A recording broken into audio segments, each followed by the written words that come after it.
नमस्कार साथियों, जैसा कि आप सब जानते हैं कि सेल के द्वारा कुछ कुछ महीनों में ही वैकेंसी जारी की जाती हैं। बहुत ही शानदार यहाँ पर जॉब है, यानी कि परमानेंट जॉब का यहाँ पर आईटीआई वाले स्टूडेंट्स के लिए अवसर होता है। यहाँ पर एक और नोटिस यानी कि नोटिफिकेशन जारी हुआ है, जिसका एडवर्टाइजमेंट नंबर यहाँ पर दिया गया है ना। हर एक वैकेंसी का एडवर्टाइजमेंट नंबर अलग अलग होता है, इसलिए आपको वैकेंसी के बारे में अगर उसकी जो वैकेंसी की पहचान होती है वह एडवर्टाइजमेंट नंबर के हिसाब से ही होती है। देखिए, नोटिफिकेशंस 29/12/2023 को ही जारी हो चुका था और यह steel authority of Indian limited के द्वारा जारी किया गया है, जो कि इसको डायरेक्टली अपन कहते हैं सेल। ठीक है, देखिए यहाँ पर परमानेंट जॉब है। अब देखिए यहाँ पर नंबर्स ऑफ सीट्स पर अपन चर्चा कर लेते हैं। यानी कि कहने का मतलब यह है कि कितनी कितनी यहाँ पर पोस्ट निकाली गई है। अगर अपन टोटल की चर्चा करें, सीट्स की अगर अपन चर्चा करेंगे ना, तो यहाँ पर देखिए टोटल जो सीट्स हैं 40 हैं, जो कि आईटीआई वाले कैंडिडेट्स के लिए। देखिए यहाँ पर फीटर वाले, इलेक्ट्रीशियन, टर्नर और यहाँ पर क्रेन ऑपरेटर, वेल्डर और हैवी व्हीकल्स ड्राइवर, इनके लिए यहाँ पर पोस्ट निकाली गई हैं। देखिए इलेक्ट्रीशियन की अगर अपन चर्चा करें तो टोटल पोस्ट 12 है। बाकी जैसे कि जनरल वालों के लिए यहाँ पर 3 है, एससी वालों के लिए भी 3 है, एसटी वालों के लिए 1 है, ओबीसी वालों के लिए यहाँ पर 3 है और ईडब्ल्यूएस के लिए 2 है। ठीक है, और बाकी यहाँ पर अदर पीडब्ल्यूडी जो भी है, इनके लिए भी अलग अलग निकाली गई है। उसी प्रकार से फिटर का आप देख सकते हैं। वैसे इस नोटिफिकेशंस को हम हमारा जो टेलीग्राम चैनल है बी गोट क्लासेस, जो कि डिस्क्रिप्शन में लिंक दिया है, ज्वाइन कर लेना। वहाँ पर इसको हम शेयर कर देंगे ताकि वहाँ से आप इस नोटिफिकेशंस को डाउनलोड करके अच्छे से रीड कर सकते हैं। देखिए यहाँ पर इस तरीके से यहाँ पर पोस्ट जारी की गई है। देखिए यहाँ पर अगर अपन पे स्किल यानी कि पेमेंट पर चर्चा करें तो 25,000 से लेकर 35,000 तक यहाँ पर पेमेंट आपका रहेगा, ये आप ध्यान रखना। ठीक है ना।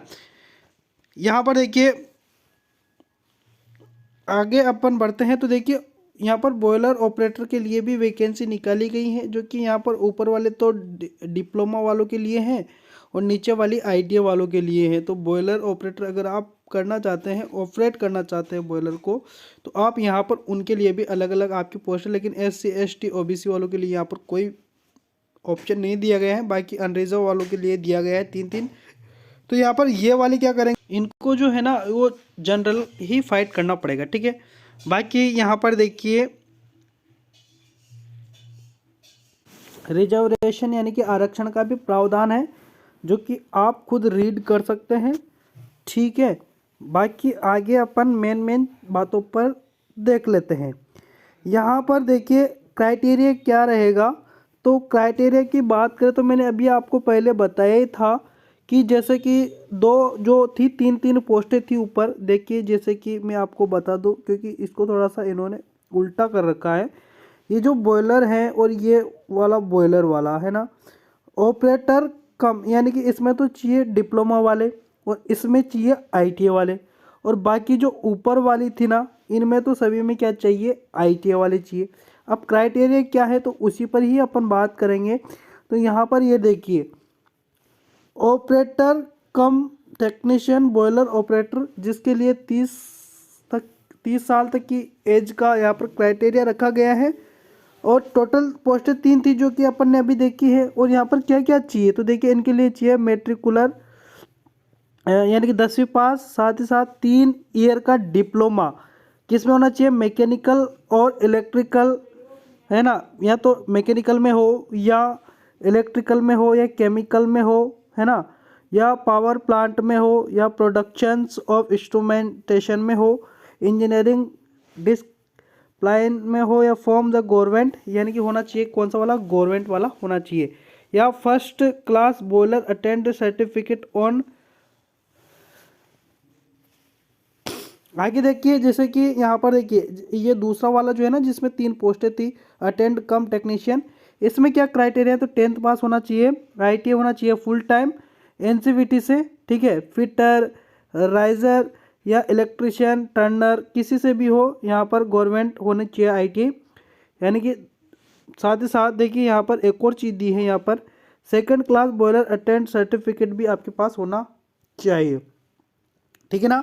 बाकी देखिए ऊपर वाली जो पोस्टें थी जिनमें जैसे कि आईटीआई वालों के लिए मेन अगर आईटीआई वालों के लिए चर्चा करें बॉयलर को छोड़कर, तो यहाँ पर देखिए इलेक्ट्रिशियन वालों के लिए 12 पोस्ट थी, 28 साल की यहाँ पर एज रखी गई है। वैसे एज सभी के लिए सेम है, 10th पास होना चाहिए विद फुल टाइम आईटीआई होना चाहिए जो कि एनसीवीटी या तो आप आईटीआई किए हुए होना चाहिए, सभी के लिए सेम है। यहाँ पर मैं बता देता हूँ फुल आईटीआई होना चाहिए। अगर आईटीआई नहीं कर रखा है तो आपने अगर अप्रेंटिसशिप भी कर रखा है तो भी आप यहाँ पर फॉर्म अप्लाई कर पाएंगे। एनसीवीटी से आईटीआई हुई होनी चाहिए, इलेक्ट्रिशियन ट्रेड होना चाहिए, क्योंकि ये इलेक्ट्रिशियन से अगर फॉर्म भरोगे तो इलेक्ट्रिशियन आपकी ट्रेड होनी चाहिए, ठीक है।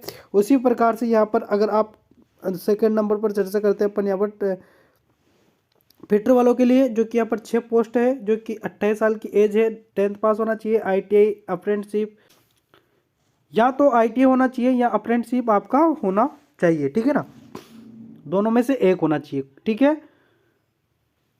बाकी आगे यहाँ पर उसी प्रकार से क्राइटेरिया टर्नर में भी है, वेल्डर में भी वो कोई क्राइटेरिया है।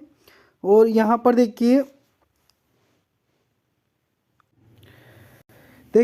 आगे जैसे कि यहाँ पर ये है ना ईओटी यानी कि क्रेन ऑपरेटर, इनके लिए थोड़ा सा अलग है। इनके देखिए यहाँ पर मिनिमम 1 साल का एक्सपीरियंस हो तो भी चल जाएगा मामला, है ना। इसमें अगर 1 साल का एक्सपीरियंस भी होगा तो भी ये काम कर सकते हैं, मतलब कि फॉर्म अप्लाई कर सकते हैं। उसी प्रकार से इनका भी दिया है ना, तो ये आप देख लेना। आगे बढ़ते हैं, गाइडलाइन की अगर अपन चर्चा करें तो यहाँ पर ऐसी कोई खास इन्फॉर्मेशन नहीं है। देखिए एज में छूट का प्रावधान है जो कि 5 साल, जो कि सभी वैकेंसीज में होता है। SC/ST वालों के लिए 5 साल की छूट है और OBC वालों के लिए 3 साल की छूट है ना। आगे अगर अपन चर्चा करें पेमेंट का, तो अभी आपको मैंने बताया था, ठीक है, ये अपन ने पहले ही चर्चा कर लिया है। और आगे देखिए पहले साल आपको है ना 12,900 रुपये मिलेगा, सेकंड साल यानी कि दूसरे साल आपको 15,000 मिलेगा। उसके बाद आपको ये वाला पेमेंट मिलेगा, कौन सा वाला, ये वाला, ठीक है ना, क्योंकि 2 साल क्या रहेगा आपका ट्रेनिंग टाइम रहेगा, तो उसमें आपको सैलरी कम मिलना है, ठीक है ना। अब देखिए यहाँ पर सिलेक्शन कैसे होगा, तो देखिए यहाँ पर पहले आपको क्या करना है कि कंप्यूटर टेस्ट देना है, यानी कि कंप्यूटर बेस्ड टेस्ट आपका होगा, ऑनलाइन एग्जाम होगा। उसके बाद में स्किल टेस्ट होगा, ठीक है, ये ध्यान रखना। सिलेबस की चर्चा करते हो, सिलेबस वही है पुराना वाला। और यहाँ पर देखिए फिजिकल भी मांगा गया है, फिजिकल में नॉर्मल है। हाइट आदमियों की 155 होनी चाहिए और लेडीज़ की यानी कि फीमेल की 143 होना चाहिए। वेट की अगर अपन बात करें तो 45 मेल का होना चाहिए और 35 फीमेल का होना चाहिए, जो कि सभी का होता है, इसमें कोई नॉर्मल बात है। यहाँ पर देखिए ये देखिए बॉयलर ऑपरेटर के लिए यहाँ पर जो बॉयलर ऑपरेटर हैं, जो कि कौन से वाले, डिप्लोमा वाले, उनके लिए यहाँ पर 500 रुपये और SC/ST वालों के लिए यहाँ पर 150 रुपये है। बाकी यहाँ पर देखिए ITI वाले जितने भी फॉर्म भरेंगे उनके लिए 300 रुपये, OBC जनरल वालों के लिए हैं और SC/ST वालों के लिए 100 रुपये है। बाकी यहाँ पर जो इस बॉयलर में भरेंगे ITI वाले उनके लिए 300 रुपये है ना, OBC वालों के लिए, और SC/ST वालों के लिए 100 रुपये, जनरल वालों का भी इसी में, ये देख लेना, ठीक है। आगे कैसे फॉर्म अप्लाई कर पाओगे, तो आपको यहाँ पर वेबसाइट पर जाना है, सेल वाली वेबसाइट पर, वहाँ से आप फॉर्म अप्लाई कर लोगे, ठीक है। सारा यहाँ पर लिखा हुआ है जो कि आप पढ़ सकते हैं, है ना। बाकी लास्ट डेट की चर्चा करें तो 18/1/2024 लास्ट डेट है, तो 18 जनवरी तक आप फॉर्म अप्लाई कर पाएंगे। लेकिन हम कहते हैं कि जितना जल्दी हो सके उतना जल्दी फॉर्म अप्लाई कर दिया करें, क्योंकि फिर बाद में साइट क्या हो जाती है, हैक होने लग जाती है, फिर क्या होता है फॉर्म ढंग से अप्लाई नहीं हो पाता। तो जल्दी अगर आप चाहते हैं फॉर्म अप्लाई करना, और करना भी चाहिए, ठीक है, अच्छी खासी वैकेंसी है, 12 पोस्ट यहाँ पर है, तो आप ज़रूर फॉर्म अप्लाई करें, ठीक है। मिलेंगे नेक्स्ट वीडियो में, तब तक के लिए धन्यवाद, शुक्रिया।